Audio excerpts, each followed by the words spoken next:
మోడీకి ప్రపంచంలోని అనేక దేశాలు వాళ్ళ దేశాల యొక్క అత్యున్నత పురస్కారం అంటే భారత్లో అత్యున్నత పురస్కారం ఏంటి భారతరత్న. అట్లాగే ఒక్కొక్క దేశానికి ఒక్కొక్క రకమైన పురస్కారం ఉంటుంది. ప్రపంచంలో అనేక దేశాలు ఇచ్చినాయి. 31వది ఇప్పుడు అత్యున్నత పురస్కారం, 31వ దేశపు అత్యున్నత పురస్కారం తీసుకున్నారు. స్వీడన్ దేశపు 2వ అత్యున్నత పురస్కారం royal order of the polar star ఇచ్చి గౌరవించింది స్వీడన్ క్రౌన్ ప్రిన్సెస్ విక్టోరియా. ఆమె స్వీడన్ రాజుకు కార్ల్ గుస్టాఫ్ కూతురు కూడా.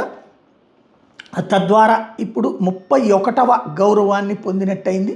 నెంబర్ 1 ఆర్ నెంబర్ 2 అవార్డులు నరేంద్ర మోడీకి ఇస్తున్నారు. అంటే పద్మ విభూషణ్ లాంటిది నెంబర్ 2. అంటే మనకి భారతరత్న అంటే నెంబర్ 1, పద్మ విభూషణ్ అన్నటువంటిది నెంబర్ 2. మన రామోజీరావు గారికి కూడా ఇచ్చారనమాట. అట్లాంటి అత్యున్నత పురస్కారాల్ని ప్రపంచవ్యాప్తంగా 31 పొందగలిగారు.